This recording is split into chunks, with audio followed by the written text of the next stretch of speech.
Esta conferencia comenzará a grabarse. Bien, pues vamos a dar comienzo a una nueva sesión de lectura explicada de un curso de milagros. Esta vez estamos en el capítulo 13, El mundo inocente, y vamos a dar comienzo a uno de los epígrafes pues más, yo apostaría que más leídos y estudiados en un curso de milagros, eh, hablando de la culpabilidad. El epígrafe 9, la nube de culpabilidad. Pues bien, este es el primero de un conjunto de varios epígrafes en los que se habla de esta cuestión de la culpabilidad. Se empieza a hablar ya de una forma bastante clara por Jesús y es bastante contundente y bastante claro lo que dice. A partir de aquí, pues ya es una cuestión del estudiante empezar a asimilar todas estas afirmaciones que hace Jesús tan claras sobre esta cuestión. Y no es una cuestión fácil, es de las cuestiones más complicadas que tiene enfrente suyo un estudiante de espiritualidad. Y dice así: 9. La nube de culpabilidad. 1. La culpabilidad sigue siendo lo único que oculta al Padre, pues la culpabilidad es el ataque que se comete contra su Hijo. Bueno, estoy pensando que voy a hacer un pequeño prólogo antes de la lectura y comentario, porque yo creo que va a ser bastante clarificador para luego llegar a entender perfectamente el contenido de este epígrafe. Y es el siguiente. Muy resumidamente, desde lo que el curso conoce como el proceso de separación, desde el inicio del proceso de separación, la mente del hijo soñador, em, debido a las divisiones que va teniendo que realizar en su mente para poder sostener en ella lo irreal, para poder experimentar la limitación. La limitación es irreal en el espíritu. Debido a ese conjunto de divisiones en la mente que tiene que ir realizando, que en realidad son disociaciones, termina adquiriendo una mentalidad eh, limitada en cuanto a la operativa de la mente, una mentalidad involucionada en cuanto a valores espirituales. Y además, una mentalidad que va a tener experiencias en un entorno hostil, el de la densidad, el de la forma, que va a perpetuar esas circunstancias limitativas, esas circunstancias condicionantes en sí misma. Y debido a ello, esta mentalidad va a basar finalmente su experiencia en tres pilares fundamentales.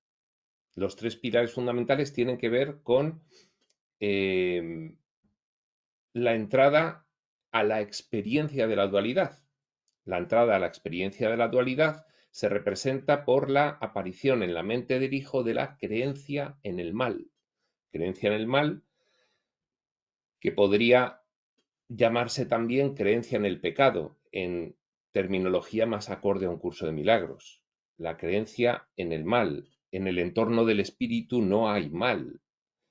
El mal es una invención de niveles bajos de la exploración por el espíritu de la limitación, con el fin, con el propósito de autoconocerse en los entornos más variados, incluso los opuestos a sí mismo. La creencia en el mal es lo que da lugar a ver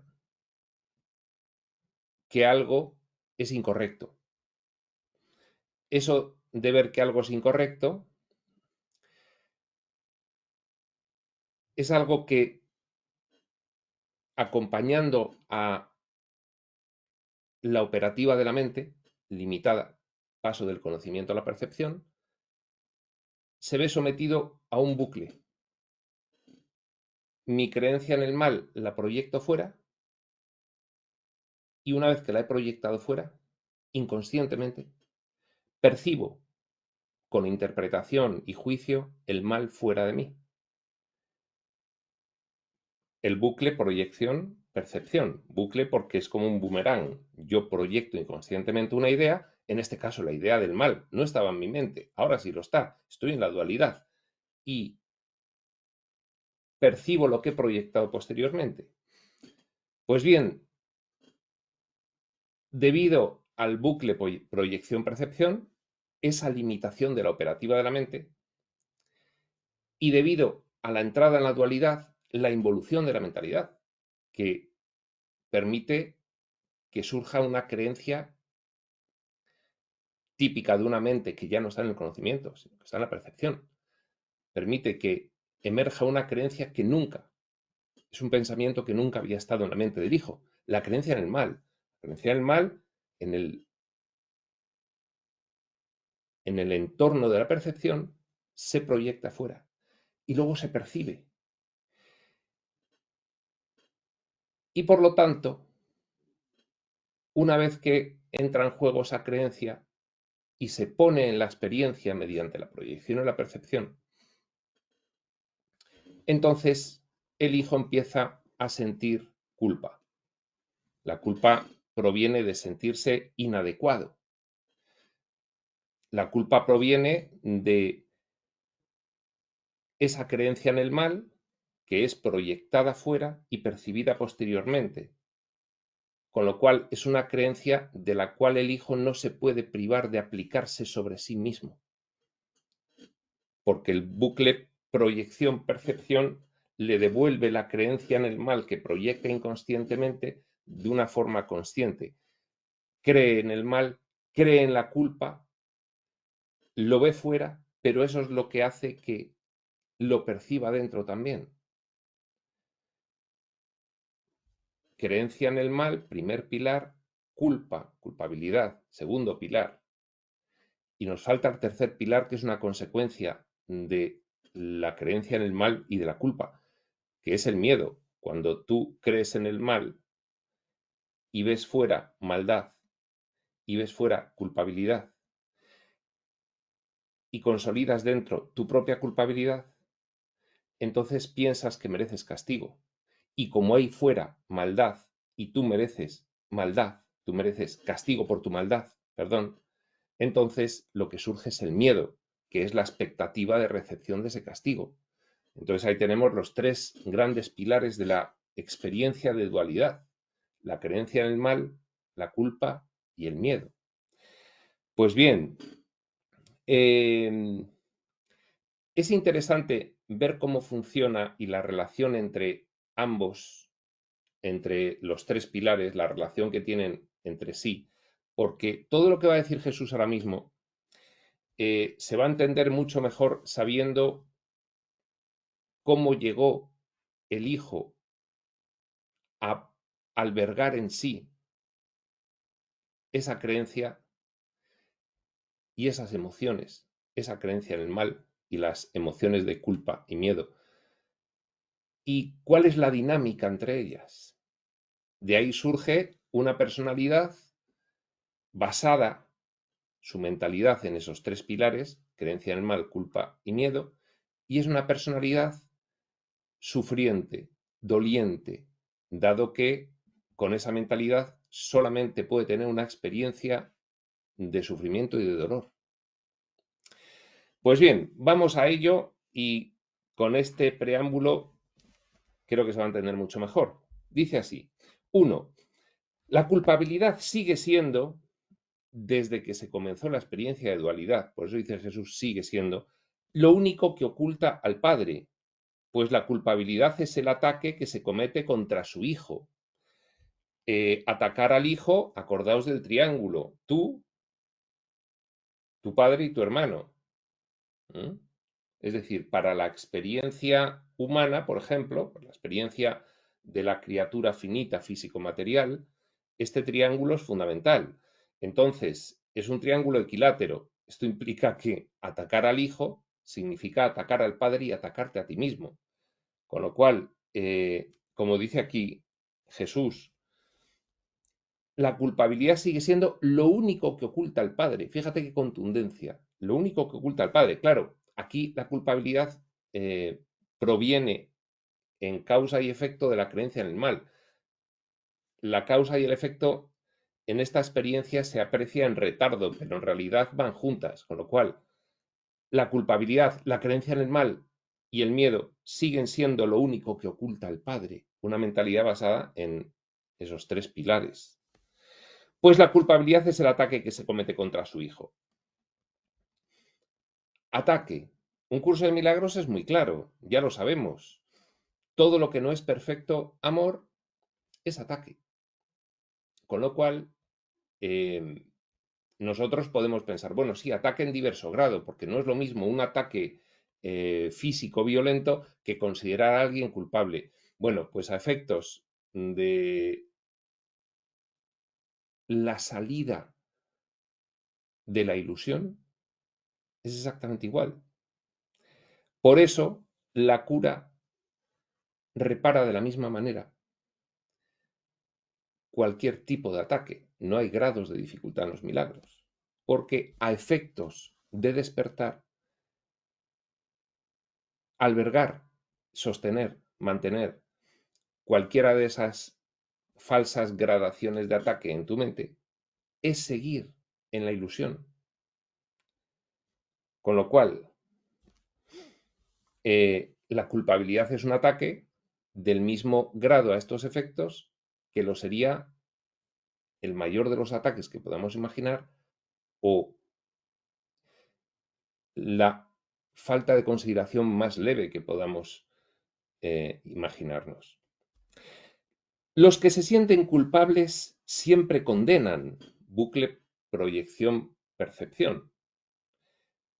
Me siento culpable, no soporto esa sensación, la proyecto inconscientemente fuera de mí, veo el mal fuera de mí, lo percibo como mal, lo interpreto, eso es malo, con lo cual ahí hay culpa.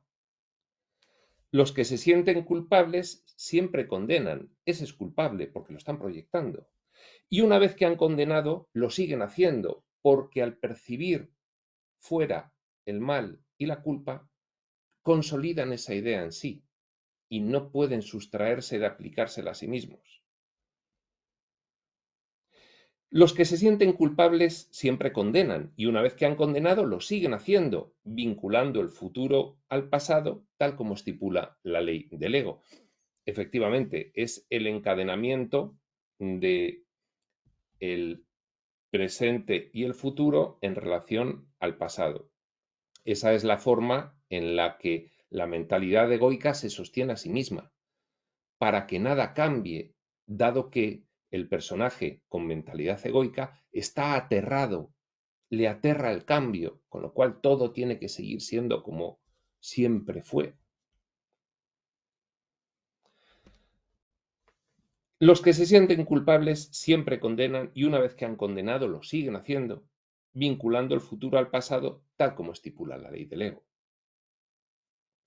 Guardarle fidelidad a esta ley impide el paso de la luz, pues exige que se le guarde fidelidad a la oscuridad y prohíbe el despertar. Aunque sea por aproximarnos a esto que acaba de decir Jesús, si tú crees en la culpa, impide que pase la luz, impide tu despertar. Pues pensad, cuando estáis pensando que alguien es culpable, es decir, ahí te colocas muy lejos de cuando has tenido esa sensación de conexión con el espíritu. La culpabilidad echa todo eso por tierra inmediatamente. Las leyes del ego son estrictas y cualquier violación se castiga severamente en dos sentidos. Primero, si yo creo en el mal, yo veo el mal fuera de mí y yo veo a los culpables fuera de mí. Eso es estricto. Y se castiga severamente el ser objeto de culpa. Tú eres culpable. Eso en un sentido. En otro sentido, esto se puede ver perfectamente en la interacción entre un grupo de personas. si un grupo de personas mayoritariamente piensan que alguien es culpable, cuídate mucho de pensar lo contrario. No, no, tú tienes que pensar igual que todo ese grupo de personas. Este es culpable. Las leyes del ego son estrictas y cualquier violación se castiga severamente. Si tú no contemplas la culpabilidad de ese hermano al cual los demás le consideran así, tú vas a pasar a ser tan culpable como él. Las leyes del ego son estrictas y cualquier violación se castiga severamente. En dos sentidos, en cómo se le ve y en que no hay salida, que el grupo te lleva a hacer lo mismo para mantener tu arraigo en el grupo. Por lo tanto, no obedezcas sus leyes, pues son las leyes del castigo.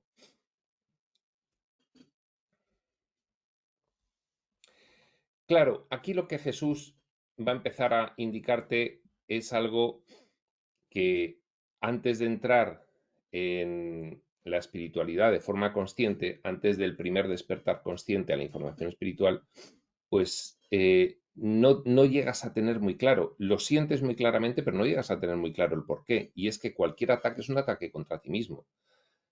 Y esto podría ser un tercer aspecto de esta frase. Las leyes del ego son estrictas y cualquier violación se castiga severamente. En ese sentido, contemplar culpabilidad, recordemos el bucle, inconscientemente la has proyectado fuera y luego la percibes y la interpretas conforme a tu creencia en el mal. Sí, sí, ahí hay un malo y es culpable. Eso está reforzando la idea de la culpabilidad en ti, de la cual no te puedes sustraer, con lo cual es un ataque contra ti mismo, con lo cual el mismo dolor que siente la persona a la que se le ha calificado de mala y de culpable, ese mismo dolor lo sienten los calificadores. Es decir, en este caso, víctima y verdugo se convierten en partícipes del mismo dolor. Verdugos inconscientemente, eso sí, pero del mismo dolor. Por lo tanto, no obedezcas sus leyes, pues son las leyes del castigo. No obedezcas las leyes del ego, pues son las leyes del castigo. Obedecer las leyes del ego, por ejemplo, ves culpabilidad externamente, inconscientemente lo has proyectado y conscientemente la percibes. Pues bien, eso va a hacer que sufras las consecuencias. El bucle proyección-percepción va a hacer que tú mismo sufras las consecuencias y el dolor y la culpabilidad.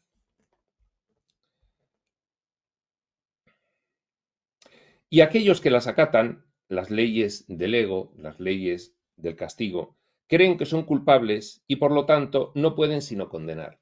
Claro, si tú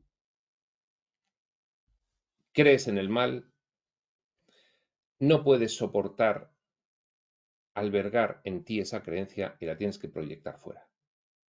Con lo cual, al proyectarla fuera y percibirla, pues entonces estás en una espiral viciosa, incrementando la idea del mal en ti. Por lo tanto, el sentimiento de culpabilidad cada vez se hace mayor. Cuanto más mal ves fuera, cuanto más culpabilidad ves fuera, cuanto más atacas a tus hermanos haciéndolos culpables, más te estás atacando a ti. Porque cuanto más lo proyectas, más lo percibes, menos te puedes sustraer de aplicártelo a ti mismo.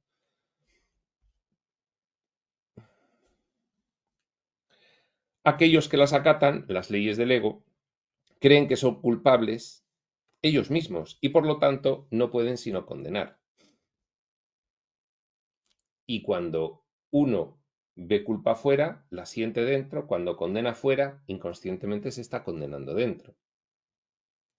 Esto tiene bastante que ver con que por esa ley del espejo, lo que tú ves en un hermano que te molesta es lo que te molestaría ver en ti mismo. Solo que como no lo soportas, lo haces inconsciente, lo proyectas en tu hermano. pero en realidad lo que más nos enfada de nuestros hermanos es lo que más nos enfada de nosotros mismos. Es la misma dinámica. Las leyes de Dios tienen que intervenir entre el futuro y el pasado para que puedas liberarte. La expiación se alza entre ellos, entre el futuro y el pasado, como una lámpara que resplandece con tal fulgor que la cadena de oscuridad a la que te ataste a ti mismo desaparece. Es decir, debido a que tu mentalidad está establecida sobre los tres pilares de creencia en el mal, culpa y miedo,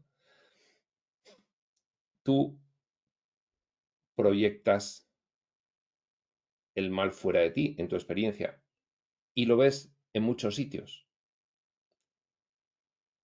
Y eso lo vas sosteniendo porque las leyes del ego son estrictas y cualquier violación se castiga severamente. Entonces tú sostienes esos juicios que has realizado sobre cosas externas a ti, los sostienes porque ya forman parte de tu identidad y de tu personalidad y de tu arraigo cultural y social.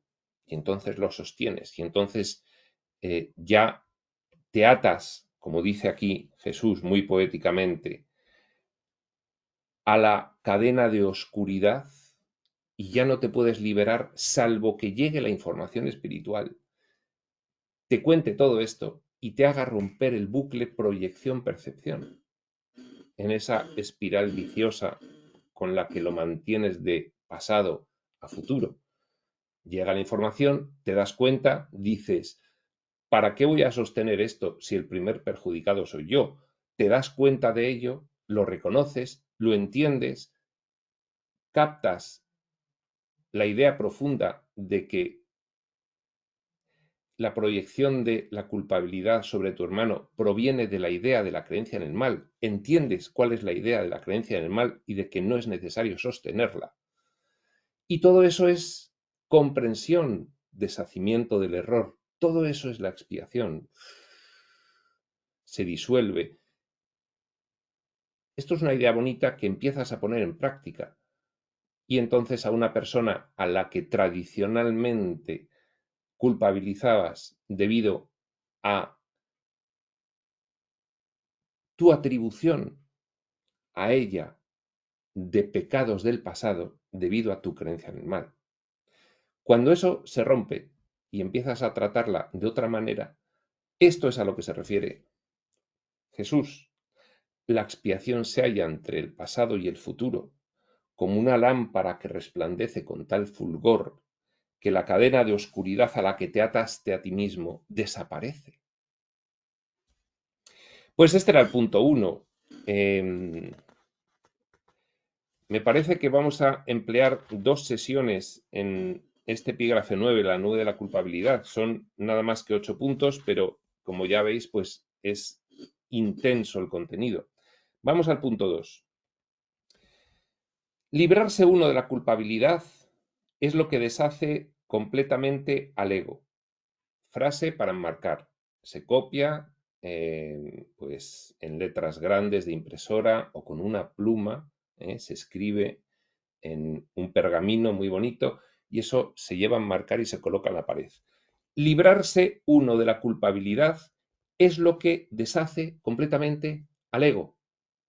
Porque si te has librado de la culpabilidad, te has librado de la creencia en el mal. Y si te has librado de la creencia en el mal, tal como vimos en el prólogo, te has librado del miedo.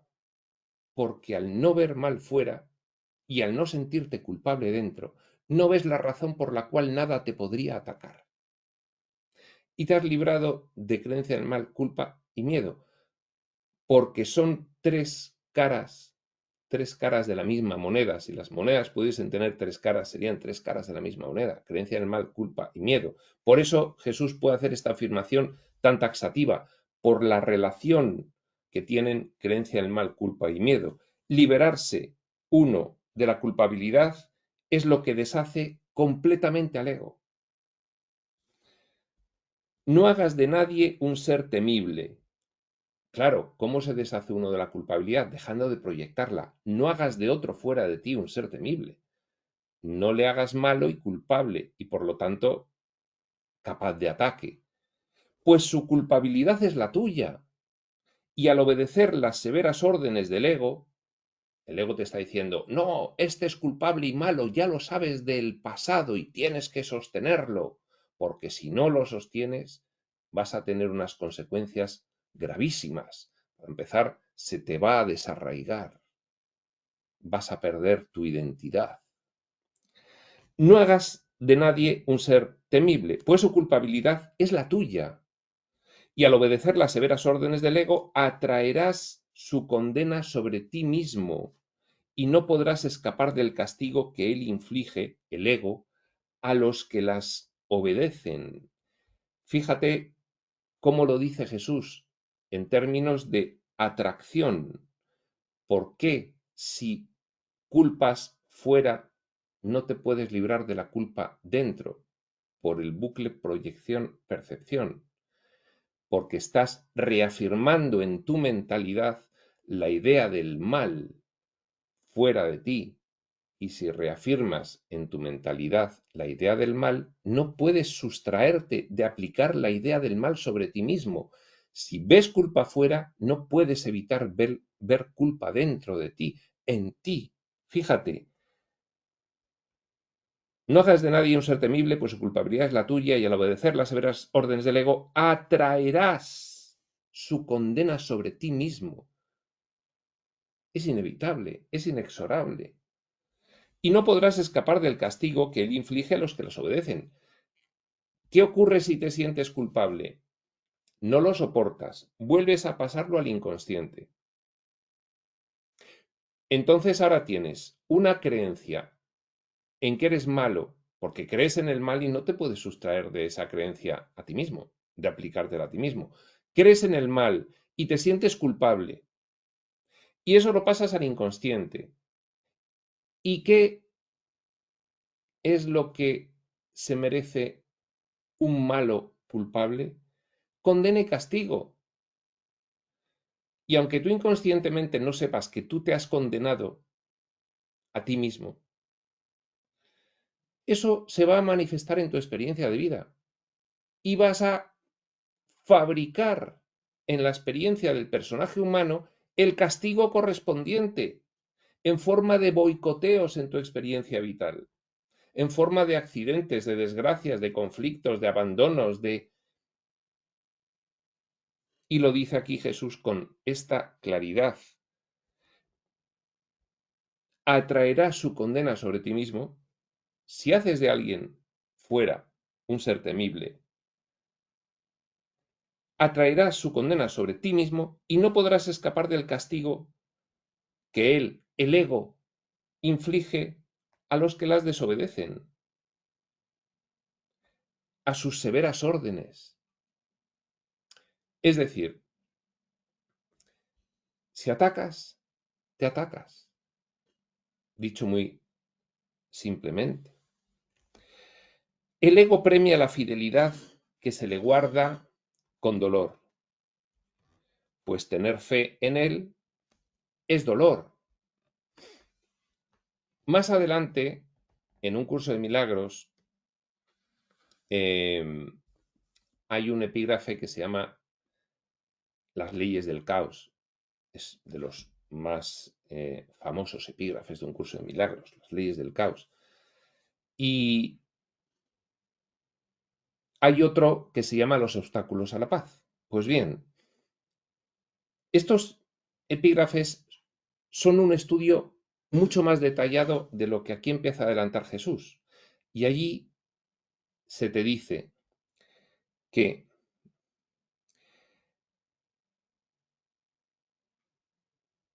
estamos tan acostumbrados a esta dinámica que acaba de describir Jesús, que es la dinámica del dolor y el sufrimiento, que ya confundimos el dolor y el sufrimiento con el placer, porque tenemos una atracción hacia el dolor y el sufrimiento debido a esta dinámica que ponemos de forma continua en nuestra experiencia de vida, al estar representando una mentalidad basada en la creencia en el mal, la culpa y el miedo.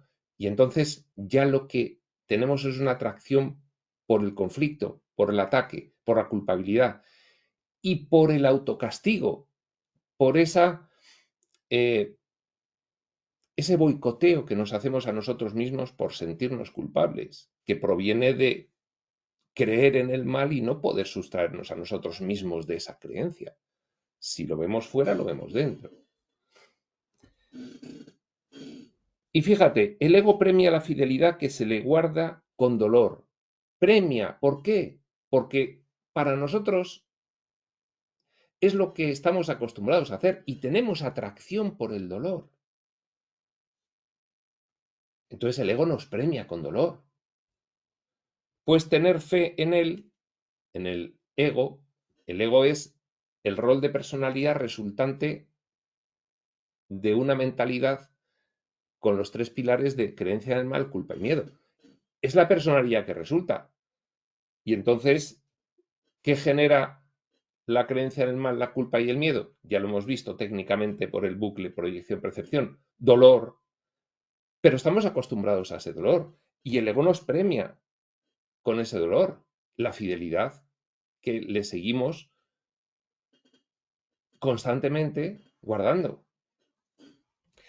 Y la fe solo se puede recompensar en función de la creencia en la que se depositó.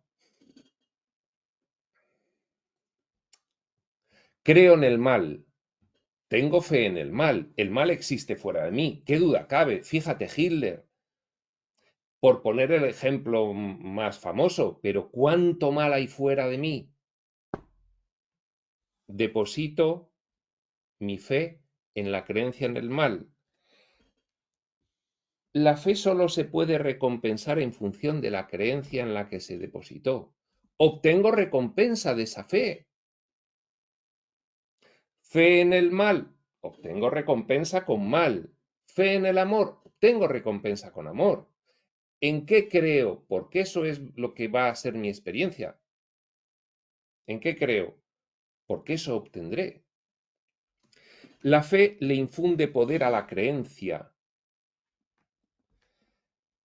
Es decir, tú crees en el mal. Eso es incontestable. Es que en cuanto te lo plantees 10 segundos, dices, pues sí, pues yo creo en el mal porque sigo pensando que fuera hay gente culpable.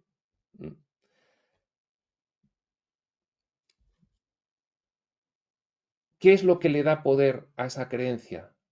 El que yo la apoyo, el que yo la sostengo. Cuando yo sostengo una creencia, tengo fe en ella y le doy poder. Es decir, lo que le da poder sobre mí a esa creencia es que yo la estoy apoyando, es que yo deposito mi fe en ella. La fe le infunde poder a la creencia y donde se deposita dicha fe es lo que determina la recompensa. ¿Dónde deposito mi fe? En el mal. Pues mal que me viene. En la culpa. Pues no podré evitar sentirme culpable. En el castigo. Pues castigo obtendré. Pues la fe siempre se deposita en lo que se valora y lo que valoras se te devuelve. Y nosotros estamos en una sociedad en la que hablamos mucho de los valores, pero aquí, en nuestra sociedad, hay valores que son el que la hace la paga. Y sosteniendo ese valor, no te puedes sustraer de valorar el castigo también en ti. Con lo cual, inconscientemente, debido a que valoras la creencia en el castigo y no puedes sustraerte de la creencia en el mal aplicado a ti mismo y de la culpa, por lo tanto, vas a estar boicoteándote toda tu vida. Y lo que valoras se te devuelve. Es que, claro, todo este párrafo es impresionante. Y la fe solo se puede recompensar en función de la creencia en la que se depositó. La fe le infunde poder a la creencia. ¿Y dónde se deposita dicha fe? Es lo que determina la recompensa. Pues la fe siempre se deposita en lo que se valora y lo que valora se te devuelve. Y pensando en la creencia en el mal, la culpa y el miedo, y pensando en cómo nos desenvolvemos con total naturalidad con esos tres pilares en nuestro mundo actual, así podemos entender por qué nuestro mundo actual es como es. Y así podemos entender la amarga hiel que se percibe en la garganta de la gente cuando dice que la vida es muy dura. Claro que es dura, porque estás recompensándote de tus creencias constantemente. Y si tus creencias son el triunvirato, creencia en el mal, culpa y miedo, así va a ser tu experiencia de vida. 3. El mundo te puede dar únicamente lo que tú le diste. Ya Jesús lo dice con total claridad. El mundo te puede dar únicamente lo que tú le diste. Fíjate cómo lo dice antes. Atraerás su condena sobre ti mismo. El mundo te puede dar únicamente lo que tú le diste. Atraerás su condena sobre ti mismo. Es evidente que proyectas, lo percibes, lo refuerzas y lo experimentas. Inevitablemente. Pues al no ser otra cosa que tu propia proyección, aquí lo dice Jesús ya en literalidad, no tiene ningún significado aparte del que tú viste en él y en el que depositaste tu fe. Con lo cual, esto yo he puesto muchas veces el ejemplo, pero vamos a volver a poner rápidamente el ejemplo. Tú vas caminando por la calle y tú eres el señor A, y el señor A tiene una profunda creencia en el mal y por lo tanto la culpa y el miedo instalados en su mentalidad. Ve por la acera por la que camina a un mendigo, un borrachín, y entonces enseguida dice, uff, este es malo, fíjate, qué pinta, este es peligroso. Y entonces ya se le pone un gesto adusto. El borrachín se da cuenta y dice, ¿por qué me miras mal? Y el otro, apártate de mi borracho. Se enzarzan en una pelea, llega la policía. El señor A acaba en el calabozo.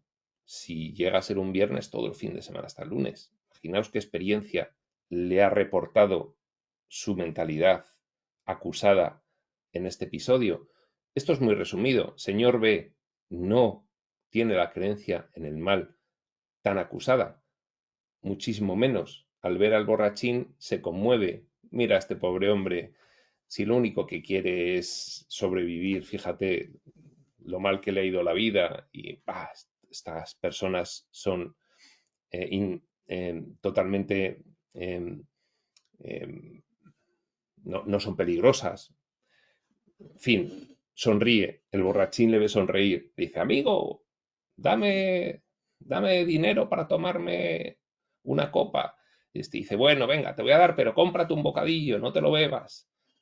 Le da el dinero, le da una palmada, el borrachín le da otra, siguen andando y el señor B ese fin de semana lo pasa en su casa, tranquilamente, no en el calabozo. Fijaos, las diferentes experiencias de vida en función de las diferentes mentalidades del señor A y el señor B. Todo esto muy, muy resumido porque, bueno, anteriormente lo he contado varias veces más detalladamente. Y le viene muy bien a esta frase.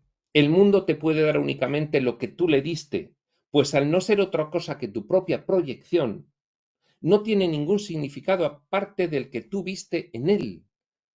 El señor A y el B ven dos cosas muy diferentes en el mismo acontecimiento físico y en el que depositaste tu fe. Este es peligroso, este es inofensivo. Sé fiel a la oscuridad y no podrás ver porque tu fe será recompensada tal como la diste. Pones fe en la oscuridad, no puedes ver. Aquí viene muy bien lo de luz y oscuridad para este tema, porque en la oscuridad no ves. ¿Qué es lo que le pasaba a señora? Aceptarás tu tesoro. Tu tesoro es tu creencia. Es malo, es culpable, mi tesoro, como Gollum. Y si depositas tu fe en el pasado, el futuro será igual. Todos los mendigos siempre han sido gente peligrosa. Proyectado hacia el futuro. Fin de semana en el calabozo. Cualquier cosa que tienes en gran estima la consideras tuya.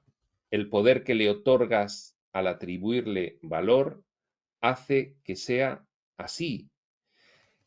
Cualquier cosa que tienes en gran estima la consideras tuya. Estas son mis creencias y mis valores, y los mendigos son peligrosos, y lo que hay que hacer es que el ayuntamiento tome cartas en el asunto y los despeje de la calle y los tenga a buen recaudo, porque claro,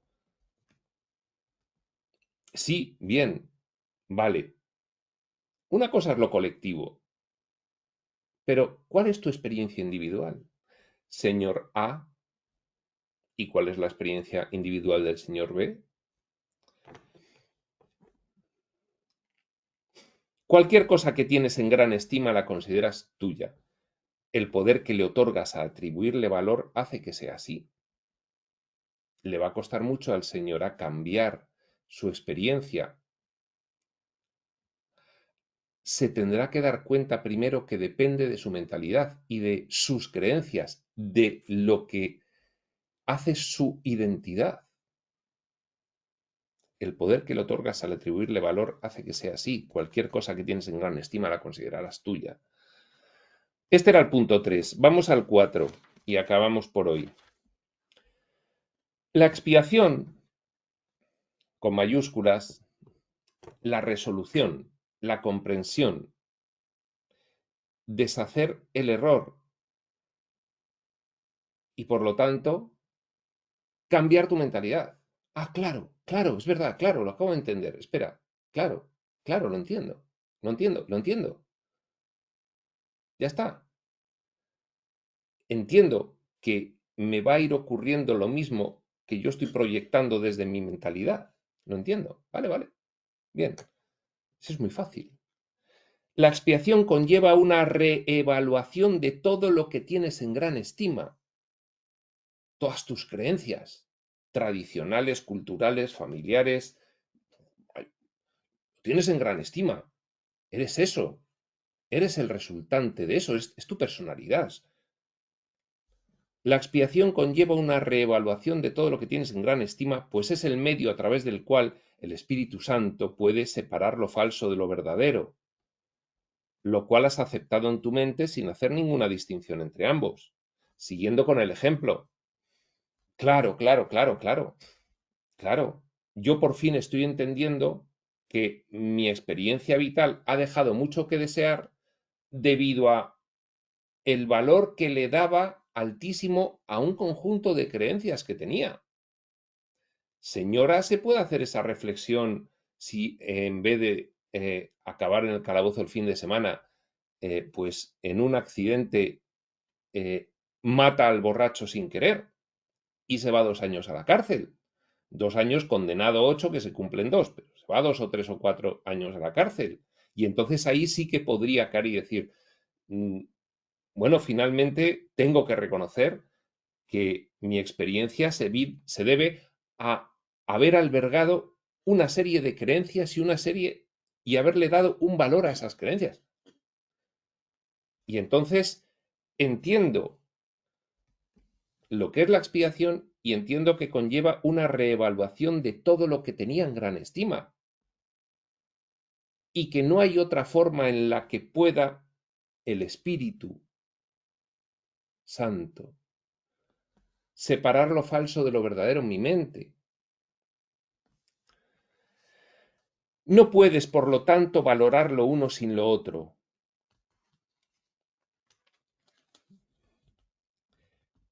Si no logras separar lo falso de lo verdadero, porque has aceptado ambos en tu mente, en tu mentalidad, sin hacer ninguna distinción,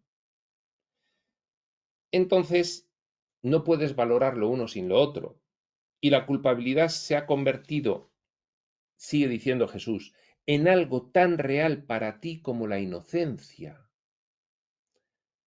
Real, válido. Sí, sí, sí, no, este es inocente, pero ese es culpable y merece castigo. Y entonces, luego te ocurren cosas y no sabes por qué. Hasta que te das cuenta. Y puedes separar la verdad de la ilusión.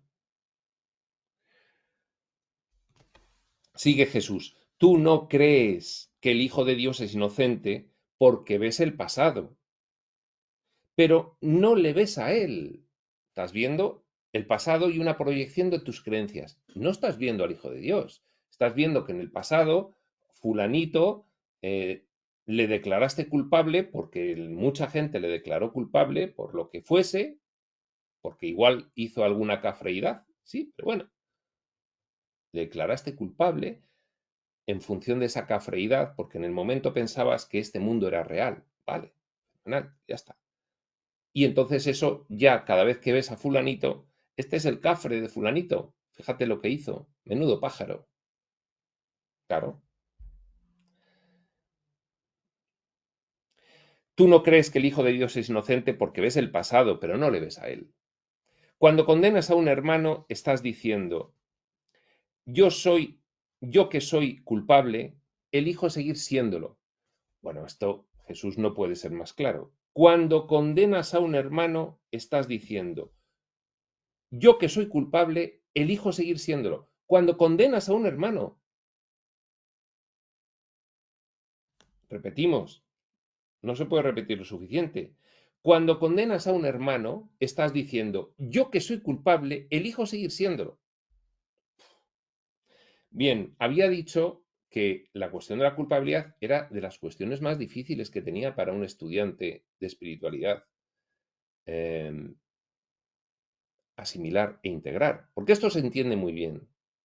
Luego hay que ponerlo en práctica, en la generalidad de las situaciones, a todas las situaciones y en todo momento.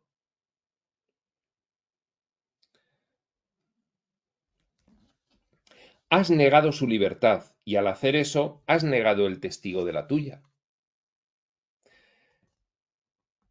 El testigo. Si tu hermano es culpable y tú le señalas como tal, necesariamente tienes que ser tú también culpable, porque estás proyectando fuera y percibiendo, bucle, proyección, percepción, una idea que por tanto se está reforzando en ti.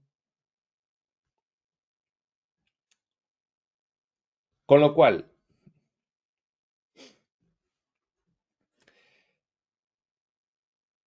el hecho de no ver a tu hermano inocente va a impedir que él te vea a ti y que tú te veas a ti. Si él no te ve a ti inocente, le estás condenando. Te privas de un testigo que te podría acreditar tu propia inocencia a ti mismo. Ver a tu hermano culpable impide que tú mismo te puedas ver inocente, gracias a su ejemplificación.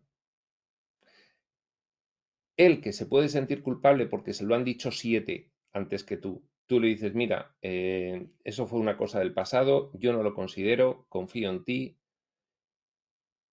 Esa ejemplificación que tú le das a él es la que te permite aplicar luego esa misma ejemplificación que haces con él, ver su inocencia en ti.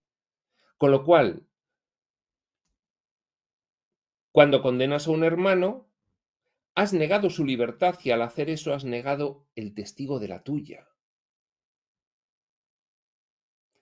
Por eso, cuando condenas a un hermano estás diciendo, yo que soy culpable, elijo seguir siéndolo, porque no puedes, pierdes el testigo de tu propia inocencia. Cuando condenas, si tú declaras inocente a alguien, ese va a ser el testigo de tu inocencia. Pero si le condenas, lo pierdes. con igual facilidad podías haberle liberado del pasado y haber eliminado de su mente la nube de culpabilidad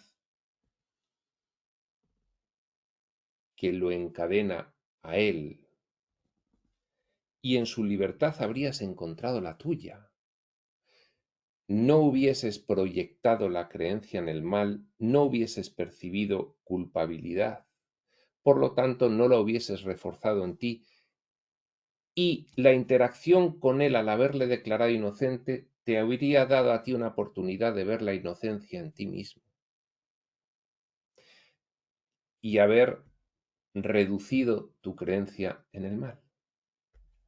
Pues bien, más claro no lo puede explicar Jesús. Sí, esto es difícil. Sí, la comprensión superficial es muy sencilla. La aplicación práctica general es compleja.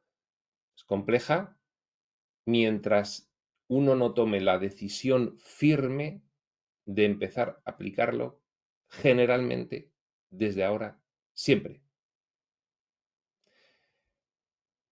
Esa decisión se puede tomar, luego hay que sostenerla. Luego entran en juego, como dice Jesús, cuestiones tan lógicas y de sentido común como que si tú no estás vigilando tu mente, pues volverás a incurrir en los viejos hábitos y patrones arraigados. Porque para despatronizar tu mentalidad tienes que aplicarlo a todas las circunstancias y todo el tiempo, en horizontal y en vertical. El patrón no se va con la idea bonita, con la comprensión superficial o conceptual de esto. El patrón arraigado antiguo de la creencia del mal, culpa y miedo se va insistiendo muchísimo, muchísimo en la generalidad de la aplicación a tu vida diaria de esta enseñanza. Muchísimo. Pues bien, 52 minutos, 4 puntos, los han merecido. Dejamos los otros 4 para la siguiente sesión, con lo cual la empezaremos a partir del 5. Esto será en otro momento, y este otro momento será cuando tenga que ser. Hasta entonces, prospector.